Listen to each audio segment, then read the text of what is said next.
गुरु दा मंत्र मन तक गया, मन दे चों पाप निकलदा है, मन दे चों दुख निकलदा है। भोजन दी बुरकी अंदर गई, तन दे चों भुख निकलदी है। गुरु दा शब्द मन तक गया, मन दे चों दुख निकल जांदा है, पाप निकल जांदा। नानक भगतां सदा विगास, सुनिए दुख पाप का नास। भुख नहीं मिटी, इन्हें भोजन छक्या नहीं, मानसिक कलेश चिंता नहीं मिटे, परेशानी नहीं मिटे, पाप नहीं मिटे, इन्हें प्रभु दा नाम सुनिया ही नहीं। सुनना ही ते छकना नहीं सुनिया। जैसे जबान ने उच्चारण किया वाहिगुरु, कि कन्ना राही मन सुने, सुनना मन ने, बोलना जबान ने, सुनना मन ने। तो जैसे नाभि तो धुन उठी, हृदय तक पहुंची, कंठ तक पहुंची, जबान ने बयान कर दी, ये सारा काम अंदर तेजी नाल होंदा है। इसी तरीके नाल अगर पूरी एकाग्रता नाल कोई सुन लिया है तो शब्द इस तरह वापस जाएगा। पर मैं अर्ज करा, जितनी छेती मनुख की जबान प्रगट कर देंदी है, इतनी छेती मनुख दे कन मन तक नहीं पहुँचाते, क्यों? मन अपनी एकाग्रता नहीं देता, सुनन दे च अपनी एकाग्रता नहीं देता, सुनन दे च अपना ध्यान नहीं देता। इस वास्ते धर्म नूं ध्यान साधना कहते हैं। ध्यान साधना, जितना क ध्यान देवेगा उतना ही सुन सकेगा। जबान ने वाहिगुरु उच्चारण किया है कि हुण मन ने ध्यान नाल सुने है, बैखरी शब्द वापस आया है, कंठ तक आएगा, मधमा बन जाएगा, वापस उसे जिस रास्ते तो आया है शब्द, उसे रास्ते तो वापस जाएगा। जैसे कंठ तक आया है तो पहचान की होवेगी, ऐसे मनुख नूं वाहिगुरु आखण दा रस आवेगा, ये पहचान। ऐसे मनुख नूं कह देंदे ने वाहिगुरु इस दी रसना ते वस गया। जिवें भोजन दी बुरकी जबान ते स्वाद ते आ जांदा है। वाहिगुरु वाहिगुरु कोई जप रहा है ते रस नहीं आ रहा, अजे शब्द रसना ते नहीं टिकिया, अजे कंठ दे च नहीं वसिया। कंठ दे च वसदियां ही रस आ जाता, क्योंकि शब्द गहरा चला गया। जो गहरा चला गया तो अपना काम करेगा। ऐसा मनुख बाणी जद जपेगा रस ना, ऐसा मनुख जद वाहिगुरु वाहिगुरु जपेगा रस ना, उन्होंने रस आवेगा। इस जबान ते अगर उच्चारण करदियां रस आण लग पिया, ऐसे पुरुषां लई महाराज ने कहा, प्रभ जी बसे साध की रसना। साध जो साधना कर रहा है, जिहदी साधना पूरी हो गई, वो संत। जो साधना कर रहा है साध है, साधु है, रसना ते वस गया है, साधु है। जिस दिन रोम रोम दे च वस जाएगा संत हो जाएगा, पूरन पुरख हो जाएगा। पर रसना ते वस गया साधु है, साधना पिया करता है। प्रभ जी बसे साध की रसना। नामदेव कहते ने रसना गीदी बोलत राम। नामदेव कहते ने मैं राम की बोले है, जबान रस नाल भर गई, महारस नाल भर गई, बड़ा रस आया। ऐसा रस जो दुनिया के किसी पदार्थ दे च नहीं, जो बाहर है ही नहीं। ऐसा रस अमृत मन चाख्या, तृप्त रहे आगाई। बड़ा जिक्र है उस महारस का। रसायन आख्या गया, रसां दी खाण है परमात्मा का नाम। पर अजे रसना ते वसिया है, अजे भुरकी मूंह दे च वसी है, अजे अंदर नहीं गई, अजे रोम रोम दे च नहीं वसिया।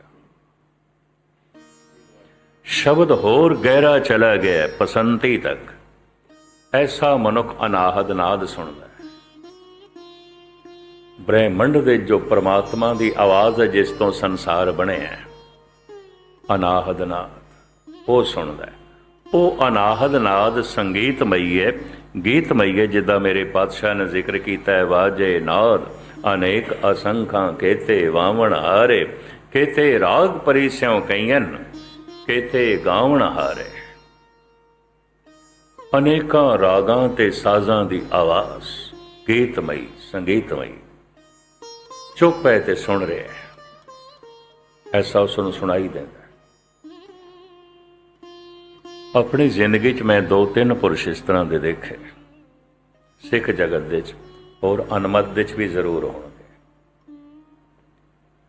ਜਿਹਨੂੰ ਅਨਾਹਦ ਨਾਦ ਆਖਿਆ ਗਿਆ, ਪਰਮਾਤਮਾ ਦੀ ਆਵਾਜ਼ ਆਖਿਆ ਗਿਆ। ਤਿਸ ਕੀ ਸੋਏ ਸੁਣੀ ਮਨ ਹਰਿਆ, ਉਹਦਾ ਨਾਦ ਸੁਣਿਆ, ਉਹਦਾ ਬੋਲ ਸੁਣਿਆ, ਉਹਦੇ ਬੋਲਾਂ ਦੇ 'ਚ ਉਹਦੀ ਸੋਭਾ ਪ੍ਰਗਟ ਹੋਈ ਹੈ, ਮਨ ਬੜਾ ਹਰਾ ਭਰਾ ਹੋ ਗਿਆ, ਬੜੀ ਖੇਡ ਬਣ ਗਈ। ਐਸਾ ਮਨੁੱਖ ਅਨਾਹਦ ਨਾਦ ਸੁਣਦਾ,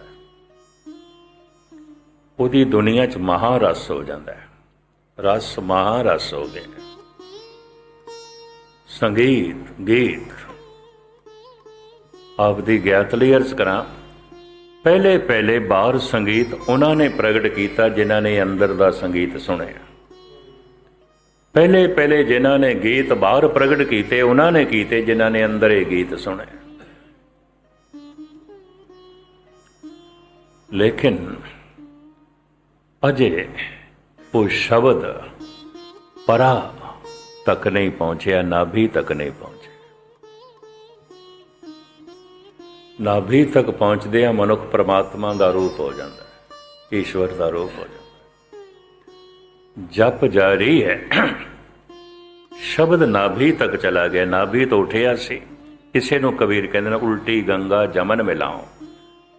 ਜਮਨਾ ਗੰਗਾ ਜਿੱਥੋਂ ਜਮੀ ਸੀ, ਪ੍ਰਗਟ ਹੋਈ ਸੀ, ਮੁੜ ਕੇ ਫਿਰ ਉੱਥੇ ਲੈ ਗਏ। ਸ਼ਬਦ ਜਿੱਥੋਂ ਉੱਠਿਆ ਸੀ ਵਾਪਸ ਫਿਰ ਉੱਥੇ ਲੈ ਗਏ। ਕਿਸੇ ਨੂੰ ਧਿਆਨ ਸਾਧਨਾ ਕਹਿੰਦੇ ਨੇ, ਕਿਸੇ ਨੂੰ ਜਪ ਸਾਧਨਾ ਕਹਿੰਦੇ ਨੇ। ਇਹਦੇ ਵਾਸਤੇ ਬੜੀ ਇਕਾਗਰਤਾ ਚਾਹੀਦੀ, ਬੜੀ ਮਿਹਨਤ ਚਾਹੀਦੀ। ਇਸ ਵਾਸਤੇ ਸਾਹਿਬਾਂ ਨੇ ਕਹਿ ਦਿੱਤਾ, ਆਖਣ ਔਖਾ ਸਾਚਾ ਨਾਮ। ਇਸੇ ਵਾਸਤੇ ਸਾਧਕ ਕਹਿੰਦੇ ਨੇ, ਸੇਵਾ ਨਾਲੋਂ ਹਜ਼ਾਰਾਂ ਨਹੀਂ ਲੱਖਾਂ ਗੁਣਾ ਔਖਾ ਹੈ ਜਪ ਕਰਨਾ, ਸਿਮਰਨ ਕਰਨਾ ਔਖਾ, ਬੜਾ ਕਠਿਨ ਹੈ। ਅਗਰ ਸ਼ਬਦ ਨਾਭੀ ਤੱਕ ਪਹੁੰਚ ਗਿਆ, ਨਾਭੀ ਪੂਰੀ ਖੁੱਲ ਜਾਏਗੀ। ਪਹਿਲੇ ਪਵਨ ਟਕਰਾਈ ਸੀ, ਜਦ ਬੋਲਣ ਦਾ ਖਿਆਲ ਆਇਆ, ਨਾਭੀ ਖੁੱਲੀ ਤੇ ਧੁਨ ਉੱਠੀ ਸੀ। ਦੇਹੀ ਮਾਠੀ ਬੋਲੇ ਪਵਨ, ਪਵਨ ਕਰਕੇ ਬੋਲੀ ਸੀ। ਹੁਣ ਉਹ ਸ਼ਬਦ ਨਾਭੀ ਨਾਲ ਟਕਰਾਇਆ ਤੇ ਨਾਭ ਪੂਰੀ ਖੁੱਲ ਗਈ। ਨਾਭੀ ਪੂਰੀ ਖੁੱਲਦੀ ਹੈ ਦੋ ਹਾਲਤਾਂ ਵਿੱਚ। ਇੱਕ ਤੇ ਜਦ ਆਖਰੀ ਪ੍ਰਾਣ ਨਿਕਲਦਾ ਹੈ, ਉਸ ਵਕਤ ਖੁੱਲਦੀ ਹੈ। ਆਖਰੀ ਪ੍ਰਾਣ ਨਾਭੀ ਦੇ 'ਚ ਹੈ। ਕਈ ਦਫਾ ਹੱਥਾਂ 'ਚੋਂ ਪ੍ਰਾਣ ਨਿਕਲ ਗਏ, ਹੱਥ ਸੁੰਨ ਹੋ ਗਏ, ਪੈਰਾਂ 'ਚੋਂ ਨਿਕਲ ਗਏ, ਪੈਰ ਸੁੰਨ ਹੋ ਗਏ, ਪਰ ਬੰਦਾ ਅਜੇ ਜ਼ਿੰਦਾ ਹੈ। ਅੱਖਾਂ 'ਚੋਂ ਨਿਕਲ ਗਈਆਂ, ਅੱਖਾਂ ਵੇਖਣੋਂ ਰਹਿ ਗਈਆਂ। ਜ਼ਬਾਨ 'ਚੋਂ ਪ੍ਰਾਣ ਨਿਕਲ ਗਏ, ਜ਼ਬਾਨ ਬੋਲਣੋਂ ਰਹਿ ਗਈ। ਇੱਕਦਮ ਪ੍ਰਾਣ ਨਹੀਂ ਨਿਕਲਦੇ। ਜਿਸ ਭਾਗ 'ਚੋਂ ਨਿਕਲਦੇ ਜਾਂਦੇ ਨੇ, ਉਹ ਅੰਗ ਸੁੰਨ ਹੁੰਦਾ ਜਾਂਦਾ। ਆਖਰੀ ਪ੍ਰਾਣ ਨਾਭੀ ਦੇ 'ਚ ਆਉਂਦਾ ਹੈ। ਜੈਸੇ ਨਾਭੀ ਦੇ 'ਚੋਂ ਪ੍ਰਾਣ ਨਿਕਲਦਾ ਹੈ, ਗੁਰੂ ਅਰਜਨ ਦੇਵ ਜੀ ਮਹਾਰਾਜ ਕਹਿੰਦੇ ਨੇ, ਉਸ ਵਕਤ ਜਿਹੜੀ ਸਰੀਰ ਦੀ ਹਾਲਤ ਹੁੰਦੀ ਹੈ, ਉਹ ਇਹ ਬਣਦੀ ਹੈ, ਹੱਥ ਮਰੋੜੇ ਤਨ ਕਪੇ ਸਿਆਉ ਹੋਆ ਸੇ। ਇੰਝ ਮੁੱਠੀਆਂ ਬੰਦ ਹੁੰਦੀਆਂ, ਦੰਦੀਆਂ ਵੱਜਦੀਆਂ ਨੇ, ਕੰਬੜੀ ਛਿੜ ਜਾਂਦੀ ਹੈ। ਸਿਆਣੇ ਵੈਦ ਹਕੀਮ ਕਹਿ ਦਿੰਦੇ ਨੇ, ਆਖਰੀ ਪ੍ਰਾਣ ਜਾ ਰਿਹਾ, ਪੰਖੇਰੂ ਆਖਰੀ ਜਾ ਰਿਹਾ। ਇਹਦੀ ਨਾਭੀ ਖੁੱਲ ਗਈ, ਇਹਦੀ ਗੰਢ ਖੁੱਲ ਗਈ। ਆਜ ਕਾਲ ਖੁੱਲੇ ਤੇਰੀ ਗਾਂਠੜੀ, ਇਹਦੀ ਗੰਢ ਖੁੱਲ ਗਈ। ਆਖਰੀ ਪ੍ਰਾਣ, ਨਾਭੀ ਪੂਰੀ ਖੁੱਲਦੀ ਹੈ, ਸਰੀਰ ਦੀ ਮੌਤ ਹੋ ਜਾਂਦੀ, ਉਸ ਸਮੇਂ ਪੂਰੀ ਖੁੱਲਦੀ ਹੈ। ਇੱਕ ਜਪ ਕਰਦੇ ਹਾਂ, ਜਦ ਸ਼ਬਦ ਵਾਪਸ ਬੈਖਰੀ ਸ਼ਬਦ ਮਧਮਾ ਬਣ ਕੇ, ਪਸੰਤੀ ਬਣ ਕੇ ਜਦ ਪਰਾ ਬਣਦਾ ਹੈ, ਨਾਭੀ ਨਾਲ ਟਕਰਾਂਦਾ ਹੈ, ਉਦੋਂ ਨਾਭ ਪੂਰੀ ਖੁੱਲਦੀ ਹੈ। ਨਾਭ ਪੂਰੀ ਖੁੱਲਦਿਆਂ ਸਰੀਰ ਤੇ ਜ਼ਿੰਦਾ ਰਹਿੰਦਾ, ਮਨ ਦੀ ਮੌਤ ਹੋ ਜਾਂਦੀ ਹੈ, ਮਨ ਖਤਮ ਹੋ ਜਾਂਦਾ ਹੈ। ਮਨ ਦਾ ਖਤਮ ਹੋਣਾ ਇਸ ਤਰ੍ਹਾਂ ਹੁੰਦਾ ਹੈ ਜਿਵੇਂ ਬੂੰਦ ਸਾਗਰ ਹੋ ਗਈ, ਹੁਣ ਬੂੰਦ ਨਹੀਂ ਲੱਭਦੀ, ਸਾਗਰ ਹੋ ਗਈ। ਜਿਵੇਂ ਬੀਜ ਦਰਖਤ ਹੋ ਗਿਆ, ਫਲ ਹੋ ਗਿਆ, ਹੁਣ ਬੀਜ ਨਹੀਂ ਲੱਭਦਾ। ਹੁਣ ਮਨ ਨਹੀਂ ਲੱਭਦਾ, ਮਨ ਪਰਮਾਤਮਾ ਹੋ ਗਿਆ। ਮਨ ਤੋਂ ਜੋਤ ਸਰੂਪ ਹੈ, ਆਪਣਾ ਮੂਲ ਪਛਾਣ। ਮਨ ਤੇ ਪਰਮਾਤਮਾ ਹੋ ਗਿਆ। ਇਸੇ ਨੂੰ ਭਗਤ ਕਬੀਰ ਕਹਿੰਦੇ ਨੇ, ਬਿਗੜਿਓ ਕਬੀਰਾ ਰਾਮ ਦੁਹਾਈ, ਸਾਚ ਭਇਓ ਅਨ ਕਤੇ ਨਾ ਜਾਏ। ਸਤ ਸੰਗ ਕੀ ਕੀਤਾ ਮੈਂ, ਸੰਤਾਂ ਦੀ ਸੰਗਤ ਵਿੱਚ ਮੈਂ ਕੀ ਬੈਠਾ, ਮੈਂ ਸੱਚ ਹੋ ਗਿਆ, ਮੈਂ ਪ੍ਰਮਾਤਮਾ ਹੋ ਗਿਆ। ਸਾਚ ਭਇ, ਮੈਂ ਤਾਂ ਸੱਚ ਹੋ ਗਿਆ। ਹੁਣ ਪ੍ਰਮਾਤਮਾ ਸੱਚ ਹੈ, ਕਬੀਰ ਕਹਿੰਦੇ ਨੇ ਮੈਂ ਸੱਚ ਹੋ ਗਿਆ। ਇਸੇ ਨੂੰ ਗੁਰੂ ਤੇਗ ਬਹਾਦਰ ਸਾਹਿਬ ਜੀ ਨੇ ਇੰਜ ਬਿਆਨ ਕੀਤਾ ਹੈ, ਨਾਨਕ ਲੀਨ ਭਇਓ ਗੋਬਿੰਦ ਸਿਉ, ਜਿਉ ਪਾਣੀ ਸੰਗ ਪਾਣੀ। ਇਸੇ ਨੂੰ ਇਸਲਾਮੀ ਜਗਤ ਵਿੱਚ ਇੱਕ ਫਕੀਰ ਹੋਇਆ ਮਨਸੂਰ, ਉਹਨੇ ਕਿਹਾ ਸੀ ਅਨਲ ਹੱਕ। ਪਤਾ ਹੈ ਹੱਕ ਦੇ ਅਰਥ ਕੀ ਨੇ? ਸੱਚ। ਅਨਲ ਹੱਕ, ਮੈਂ ਸੱਚ ਹੋ ਗਿਆ। ਕਬੀਰ ਐਲਾਨੀਆ ਕਹਿੰਦੇ ਨੇ, ਸਾਚ ਭਇਓ ਅਨ ਕਤੇ ਨਾ ਜਾਈ, ਬਿਗੜਿਓ ਕਬੀਰਾ ਰਾਮ ਦੁਹਾਈ, ਸਾਚ ਭਇਓ ਅਨ ਕਤੇ ਨਾ ਜਾਏ। ਸੰਤਾਂ ਦੀ ਸੰਗਤ ਮੈਂ ਕੀ ਕੀਤੀ ਹੈ? ਸੱਚ ਹੋ ਗਿਆ। ਨਾਮ ਮੈਂ ਕੀ ਜਪਿਆ, ਮੈਂ ਤੇ ਸੱਚ ਹੋ ਗਿਆ। ਨਾਮ ਕੀ ਜਪਿਆ, ਗੋਬਿੰਦ ਵਿੱਚ ਲੀਨ ਹੋ ਗਏ। ਨਾਨਕ ਲੀਨ ਭਇਓ ਗੋਬਿੰਦ ਸਿਉ, ਜਿਉ ਪਾਣੀ ਸੰਗ ਪਾਣੀ। ਇਸੇ ਨੂੰ ਮਨਸੂਰ ਨੇ ਕਹਿ ਦਿੱਤਾ ਅਨਲ ਹੱਕ। ਪਰ ਐਸਾ ਕਹਿਣਾ ਗੁਨਾਹ ਸੀ, ਕੁਫਰ ਸੀ, ਪਕੜਿਆ ਗਿਆ। ਆਪ ਦੀ ਗਿਆਤ ਲਈ ਅਰਜ਼ ਕਰਾਂ, ਇਸ ਦਾ ਮੁਰਸ਼ਦ ਸੀ ਜੁਨੈਦ। ਜੁਨੈਦ ਕੋਲ ਪੜ੍ਹਦਾ ਸੀ, ਉਹਨੇ ਹੀ ਜਪਣਾ ਸਿਖਾਇਆ ਸੀ, ਇਸ ਪਾਸੇ ਤੋਰਿਆ ਸੀ। ਜਿਸ ਦਿਨ ਪਹਿਲੀ ਸਮਾਧੀ ਲੱਗੀ, ਨਾਭ ਪੂਰੀ ਖੁੱਲੀ, ਬੜੀ ਉੱਚੀ ਆਵਾਜ਼ ਨਾਲ ਕਹਿ ਦਿੱਤਾ ਇਸਨੇ ਅਨਲ ਹੱਕ। ਪਰ ਆਖਿਆ ਡੇਰੇ ਦੇ 'ਚ ਸੀ, ਆਸ਼ਰਮ ਦੇ 'ਚ। ਜੁਨੈਦ ਨੇ ਕਿਹਾ, ਐ ਮੇਰੇ ਬੱਚੇ, ਤੇਰੇ ਬਾਗ, ਤੇਰੀ ਕਿਸਮਤ। ਦੱਸਿਆ ਤੇ ਤੈਨੂੰ ਮੈਂ ਸੀ, ਤੇਰੀ ਗੱਲ ਬਣ ਗਈ, ਅਸੀਂ ਅਜੇ ਰਸਤੇ 'ਚ ਹੀ ਹਾਂ। ਤੂੰ ਮਹਾਨ ਹੈ, ਪਰ ਇੱਕ ਗੱਲ ਸੁਣ, ਇਹ ਅਨਲ ਹੱਕ ਡੇਰੇ ਤੋਂ ਬਾਹਰ ਨਹੀਂ ਕਹਿਣਾ, ਮੇਰੇ ਆਸ਼ਰਮ ਤੋਂ ਬਾਹਰ ਨਹੀਂ ਕਹਿਣਾ। ਕਹਿਣ ਲੱਗਾ, ਨਹੀਂ ਕਵਾਂਗਾ। ਲੰਬੀ ਚੌੜੀ ਕਥਾ ਮੈਂ ਮੁਖਤਸਰ ਮੈਂ ਅਰਜ਼ ਕਰਾਂ, ਨਹੀਂ ਕਵਾਂਗਾ। ਜੁਨੈਦ ਕਹਿੰਦਾ, ਨਹੀਂ, ਤੂੰ ਖੁਦਾ ਦੀ ਕਸਮ ਚੁੱਕ, ਐਵੇਂ ਨਹੀਂ, ਤੇਰਾ ਕੋਈ ਭਰੋਸਾ ਨਹੀਂ। ਕਹਿੰਦਾ, ਕਸਮੇ ਖੁਦਾ, ਨਹੀਂ ਕਵਾਂਗਾ। ਉਸੇ ਰਾਤ ਕਾਰਾ ਦੇ ਮੀਰ ਨੇ ਸਾਰੇ ਫਕੀਰਾਂ ਦੀ ਰੋਟੀ ਆਖੀ ਸੀ, ਦਾਵਤ ਕੀਤੀ ਸੀ, ਜਿਹਨੂੰ ਅਸੀਂ ਬ੍ਰਹਮ ਭੋਜ ਕਹਿੰਦੇ ਹਾਂ, ਲੰਗਰ ਕਹਿੰਦੇ ਨੇ। ਫਕੀਰਾਂ ਦਾ ਲੰਗਰ ਕੀਤਾ ਸੀ। ਚੋਟੀ ਦੇ ਫਕੀਰ ਬੁਲਾਏ ਗਏ ਸਨ। ਜੁਨੈਦ ਵੀ ਚੋਟੀ ਦੇ ਫਕੀਰਾਂ ਵਿੱਚੋਂ ਸੀ। ਸ਼ਾਮ ਨੂੰ ਆਪਣਾ ਫਕੀਰੀ ਲਿਬਾਸ ਪਹਿਨ ਕੇ ਜੁਨੈਦ ਜਦ ਮੀਰ ਦੇ ਮਹਿਲ ਵਿੱਚ ਜਾਣ ਲੱਗਾ, ਉਹਨੇ ਮਨਸੂਰ ਨੂੰ ਵੀ ਆਵਾਜ਼ ਮਾਰ ਲਈ, ਆ ਬੇਟਾ ਤੂੰ ਵੀ ਮੇਰੇ ਨਾਲ ਚੱਲ, ਰੋਟੀ ਤੇ ਤੂੰ ਵੀ ਖਾਣੀ ਹੈ, ਮੇਰੇ ਨਾਲ ਇੱਕ ਬੰਦੇ ਨੇ ਜਾਣਾ, ਤੂੰ ਜਾ, ਆ ਜਾ। ਲੈ ਗਏ। ਕਰੀਬਨ 50-60 ਦੇ ਕਰੀਬ ਫਕੀਰ ਦਸਤਰਖਾਨ ਤੇ ਬੈਠੇ, ਸਾਹਮਣੇ ਮੀਰ ਵੀ ਬੈਠਾ। ਭਾਂਡੇ ਰੱਖੇ ਜਾ ਰਹੇ ਨੇ, ਭੋਜਨ ਪਰੋਸਿਆ ਜਾ ਰਿਹਾ। ਹੁਣ ਇਤਨੇ ਫਕੀਰ ਬੈਠੇ ਹੋਣ, ਉੱਥੋਂ ਦੀ ਆਭਾ, ਉੱਥੋਂ ਦਾ ਔਰਾ, ਉੱਥੋਂ ਦੀ ਵਾਈਬ੍ਰੇਸ਼ਨ ਤੇ ਕੁਦਰਤੀ ਰੱਬੀ ਬਣੇਗੀ, ਧਾਰਮਿਕ ਬਣੇਗੀ। ਇੱਕ ਫਕੀਰ ਕੁਛ ਰੱਬ ਦੀਆਂ ਗੱਲਾਂ ਕਰਦਾ ਹੈ, ਬਾਕੀ ਸੁਣਦੇ ਨੇ, ਫਿਰ ਦੂਜਾ ਬੋਲਦਾ, ਤੀਜਾ ਬੋਲਦਾ, ਚੌਥਾ ਬੋਲਦਾ। ਵਾਰੀ ਵਾਰੀ ਇੱਕ ਮਿੰਟ, 2-2 ਮਿੰਟ ਆਪਣੇ ਆਪਣੇ ਅਨੁਭਵ ਪੇਸ਼ ਕਰ ਰਹੇ ਨੇ। ਜੁਨੈਦ ਦੀ ਵਾਰੀ ਆਈ। ਜੁਨੈਦ ਰਸਕ ਪੁਰਸ਼ ਸੀ, ਬੈਰਾਗੀ ਪੁਰਸ਼ ਸੀ, ਬਿਰਹਾ ਸੀ, ਪਰਮਾਤਮਾ ਦੀ ਗੱਲ ਕਰਦਾ ਸੀ, ਖੁਦਾ ਦੀ ਗੱਲ ਕਰਦਾ ਸੀ, ਬੜੀ ਗਹਿਰਾਈ ਚੋਂ। ਤੇ ਜਿਹੜੀ ਗਹਿਰਾਈ ਚੋਂ ਨਿਕਲੇਗੀ, ਗਹਿਰਾਈ ਤੱਕ ਪਹੁੰਚੇਗੀ। ਜ਼ਬਾਨ ਚੋਂ ਨਿਕਲੀ ਹੋਈ ਗੱਲ ਸਿਰਫ ਕੰਨਾਂ ਤੱਕ ਪਹੁੰਚਦੀ ਹੈ, ਹਿਰਦੇ ਚੋਂ ਨਿਕਲੀ ਹੋਈ ਗੱਲ ਹਿਰਦੇ ਤੱਕ ਪਹੁੰਚਦੀ ਹੈ। ਇਸ ਨੂੰ ਇਕਬਾਲ ਇੰਜ ਕਹਿੰਦਾ ਹੈ, ਦਿਲ ਸੇ ਜੋ ਬਾਤ ਨਿਕਲਤੀ ਹੈ ਅਸਰ ਰੱਖਤੀ ਹੈ, ਪਰ ਨਹੀਂ ਤਾਗਤੇ ਪਰਵਾਜ਼ ਮਗਰ ਰੱਖਤੀ ਹੈ। ਭਾਵੇਂ ਪੰਖ ਨਹੀਂ ਪਰ ਐਸੀ ਗੱਲ ਬੜੀ ਉੱਚੀ ਉਡਾਰੀ ਰੱਖਦੀ ਹੈ। ਕਿਸੇ ਨੂੰ ਮੇਰੇ ਪਾਤਸ਼ਾਹ ਕਹਿੰਦੇ ਨੇ, ਜਾਂ ਕਾ ਕਿਹਾ ਦਰਗੇ ਚਲੇ, ਜਿਹਦਾ ਬੋਲਿਆ ਹੋਇਆ ਦਰਗਾਹ ਤੱਕ ਪਹੁੰਚਦਾ ਹੈ, ਪਰਮਾਤਮਾ ਤੱਕ ਪਹੁੰਚਦਾ, ਪਰਮਾਤਮਾ ਵੀ ਸੁਣਦਾ ਹੈ। ਜ਼ੁਨੈਦ ਇਤਨੀ ਇਕਾਗਰਤਾ ਨਾਲ ਬਿਰਹੇ ਨਾਲ ਬੋਲ ਰਿਹਾ ਹੈ, ਬੜੀ ਉੱਚੀ ਆਵਾਜ਼ 'ਚ ਨਿਕਲ ਗਿਆ ਮਨਸੂਰ ਤੋਂ, ਆਨ ਅਲ ਹਕ, ਆਨ ਅਲ ਹਕ, ਆਨ ਅਲ ਹਕ। ਪਕੜਿਆ ਗਿਆ ਵਿੱਚ, ਇਹਨੂੰ ਕੁਫਰ ਸਮਝਦੇ ਸੀ। ਲੰਬੀ ਚੌੜੀ ਕਥਾ ਹੈ, ਇਹਨੂੰ ਸਜ਼ਾਏ ਮੌਤ ਸੁਣਾਈ ਗਈ। ਸਜ਼ਾਏ ਮੌਤ ਤੋਂ ਪਹਿਲੇ ਪੱਥਰ ਵੀ ਮਾਰੋ। ਹੁਣ ਤੇ ਸੂਫੀ ਸੰਤ ਕਵਾਲ ਉਹਦੀ ਮਹਿਮਾ ਦੇ ਗੀਤ ਗਾਉਂਦੇ ਨੇ ਮਨਸੂਰ ਦੇ। ਸੰਗਸਾਰ ਵੀ ਕਰੋ ਤੇ ਸੂਲੀ ਤੇ ਚੜ੍ਹਨਾ। ਖੁੱਲੇ ਮੈਦਾਨ ਵਿੱਚ ਹਜ਼ਾਰਾਂ ਮਨੁੱਖਾਂ ਦੇ ਇਕੱਠ ਹੈ।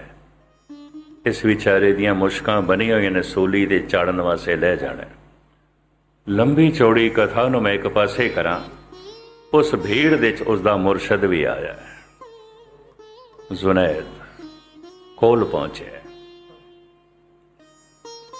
ਮਨਸੂਰ ਨੂੰ ਕਹਿੰਦਾ, ਦੋ ਲਫ਼ਜ਼ ਬੜੇ ਕੀਮਤੀ ਨੇ, ਸੁਨਹਿਰੀ ਨੇ। ਐ ਮੇਰੇ ਬੱਚੇ, ਮੈਨੂੰ ਐਸਾ ਅਨੁਭਵ ਹੋ ਰਿਹਾ ਹੈ, ਮਨਸੂਰ ਨੂੰ ਸੁਣਾਉਂਦਾ, ਪਾਗਲਾਂ ਦੀ ਭੀੜ ਵਿੱਚ ਇਤਨਾ ਸਿਆਣਾ ਹੋ ਜਾਣਾ ਵੀ ਪਾਗਲ ਬਣਨਾ, ਪਾਗਲ ਬਣਨਾ। ਗੁਨਾਹਗਾਰਾਂ ਦੀ ਭੀੜ ਵਿੱਚ ਇਤਨਾ ਸਵਾਬਸ਼ੀਲ ਹੋ ਜਾਣਾ, ਇਤਨਾ ਪੁਨੀਤ ਹੋ ਜਾਣਾ ਵੀ ਇੱਕ ਗੁਨਾਹ ਹੈ, ਐਸਾ ਮੈਨੂੰ ਮਹਿਸੂਸ ਹੋ ਰਿਹਾ। ਭੀੜ ਪਾਗਲਾਂ ਦੀ, ਤੂੰ ਇੱਕ ਸਿਆਣਾ। ਭੀੜ ਗੁਨਾਹਗਾਰਾਂ ਦੀ, ਤੂੰ ਇੱਕ ਪੁਨੀਤ। ਮੈਂ ਤੈਨੂੰ ਕਿਵੇਂ ਬਚਾਵਾਂ? ਨਹੀਂ ਬਚਾ ਸਕਦਾ। ਲੇਕਿਨ ਐ ਮੇਰੇ ਬੱਚੇ, ਮੈਂ ਇੱਕ ਗਿਲਾ ਵੀ ਕਰਨ ਆਇਆ, ਹਮਦਰਦੀ ਜਤਾਉਣ ਵੀ ਆਇਆ, ਇੱਕ ਗਿਲਾ ਕਰਨ ਵੀ ਆਇਆ। ਕੀ ਗਿਲਾ ਕੀ ਹੈ? ਐ ਮੇਰੇ ਮੁਰਸ਼ਦ, ਗਿਲਾ ਕੀ ਹੈ? ਮੈਂ ਕਦੀ ਤੁਹਾਡੇ ਬੋਲਾਂ ਦੀ ਅਵੱਗਿਆ ਨਹੀਂ ਕੀਤੀ, ਹਮੇਸ਼ਾ ਤੁਹਾਡੀ ਤਾਬਿਆ ਚ ਰਿਹਾ। ਗਿਲਾ ਕੀ ਹੈ ਦੱਸੋ? ਜ਼ੁਨੈਦ ਕਹਿੰਦਾ, ਤੂੰ ਖੁਦਾ ਦੀ ਕਸਮ ਚੁੱਕੀ ਸੀ, ਅਨਲ ਹੱਕ ਨਹੀਂ ਕਵਾਂਗਾ। ਤੂੰ ਆਖਿਆ, ਤੂੰ ਖੁਦਾ ਦੀ ਕਸਮ ਕਿਉਂ ਤੋੜੀ ਹੈ? ਬਸ ਐ ਮੈਂ ਪੁੱਛਣਾ, ਐ ਗਿਲਾ ਹੈ। ਤੂੰ ਮੇਰੇ ਸਾਹਮਣੇ ਕਸਮ ਚੁੱਕੀ, ਫਿਰ ਤੂੰ ਕਸਮ ਤੋੜੀ ਹੈ। ਤੂੰ ਭਰੀ ਸਭਾ ਵਿੱਚ ਕਿਹਾ ਅਨਲ ਹੱਕ। ਪਤਾ ਹੈ ਮਨਸੂਰ, ਇਹਦੀਆਂ ਅੱਖਾਂ ਭਰ ਆਈਆਂ।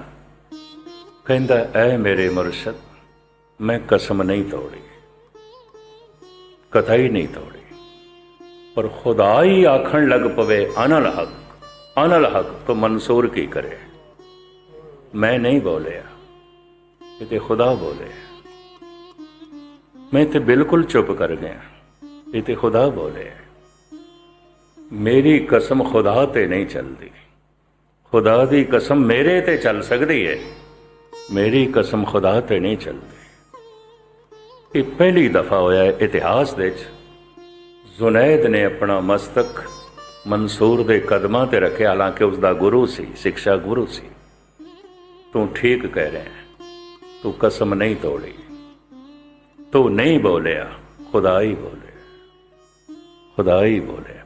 ਇਹ ਅਵਸਥਾ ਜਦ ਵੀ ਕਿਸੇ ਦੀ ਬਣਦੀ ਹੈ, ਉਹਦੇ ਅੰਦਰੋਂ ਰੱਬ ਹੀ ਬੋਲਦਾ ਹੈ, ਮਨੁੱਖ ਨਹੀਂ ਬੋਲਦਾ। ਧੰਨ ਗੁਰੂ ਨਾਨਕ ਦੇਵ ਜੀ ਮਹਾਰਾਜ ਕਹਿੰਦੇ ਨੇ, ਮੈਂ ਤੇ ਬੋਲਣਾ ਹੀ ਛੱਡ ਦਿੱਤਾ, ਮੈਨੂੰ ਬੋਲਣਾ ਆਉਂਦਾ ਹੀ ਨਹੀਂ। ਉਹ ਆਪੋ ਬੋਲ ਨਾ ਜਾਣਦਾ, ਉਹ ਕਿਹਾ ਸਭ ਹੁਕਮ ਆਓ ਜੀ। ਫਿਰ ਇਤਨੇ ਸਾਰੇ ਬੋਲੇ ਕਿਸ ਦੇ ਨੇ? ਇਹ ਤੇ ਜੈਸੇ ਮੈਂ ਆਵੇ ਖਸਮ ਕੀ ਬਾਣੀ, ਤੈਸੜਾ ਕਰੀ ਗਿਆਨ ਵੇ। ਇਹ ਤੇ ਪਤਾ ਨਹੀਂ ਕੀ ਖਸਮ ਬੋਲੇ, ਮੈਨੂੰ ਨਹੀਂ ਪਤਾ। ਇਸੇ ਨੂੰ ਗੁਰੂ ਗੋਬਿੰਦ ਸਿੰਘ ਜੀ ਮਹਾਰਾਜ ਕਹਿੰਦੇ ਨੇ, ਜੋ ਨਿਜ ਪ੍ਰਭ ਮੋਹ ਸੋ ਕਹਾ, ਸੋ ਕਹਿਓ ਜਗ ਮਾਇ। ਜੋ ਪ੍ਰਭੂ ਨੇ ਕਿਹਾ ਸੀ ਮੈਂ ਕਹਿ ਦਿੱਤਾ, ਮੇਰੇ ਕੋਈ ਬੋਲ ਨਹੀਂ, ਮੈਂ ਨਹੀਂ ਬੋਲੇ। ਜੋ ਅਕਾਲ ਪੁਰਖ ਦੇ ਬੋਲ ਸਨ ਮੈਂ ਕਹਿ ਦਿੱਤੇ। जैसे में आवे खसम की बाणी तैसड़ा करें ज्ञान विलाल।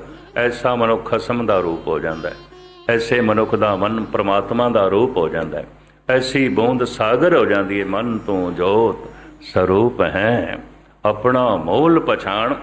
जिन्ने चिर तक बूंद सागर नहीं हुई उतने चिर तक भटकती रहेगी, भटकती रहेगी। जितने चिर तक मन परमात्मा नहीं होया, यकीन जानो चिंतातुर भी रहेगा, दुखी भी रहेगा, परेशान भी रहेगा। फिर बार बार इसनों शरीर मिलेगा, जमदा भी रहेगा, मरदा भी रहेगा। जम जम मरे मरे फिर जमे, बहुत सजा है पिया दे सलमे। सतगुर रहमत करन इसे जीवन दे साड़ी ये यात्रा संपूर्ण होवे, मुकम्मल होवे, ताकि साडे आमने जावने मिट जान। अंदरों ये अरदास भी निकले, हे प्रभु प्रभ जन्म मरण निवार, हार परयो द्वार। इतनी सेवा परवान करने। कल जिवें सतगुर ने बख्शिश की थी, कोई लड़ीवार विचार आप जी के सामने रखांगे। जो कुछ आपने सरवण किया सुन के थोड़े हिरदे च वसे, सुना के मेरे हिरदे च वसे। सतगुर थोड़ा सुनिया होया सफल करे, मेरा सुनाया होया सफल करे। भुल चुक दी क्षमा। वाहिगुरू जी का खालसा वाहिगुरू।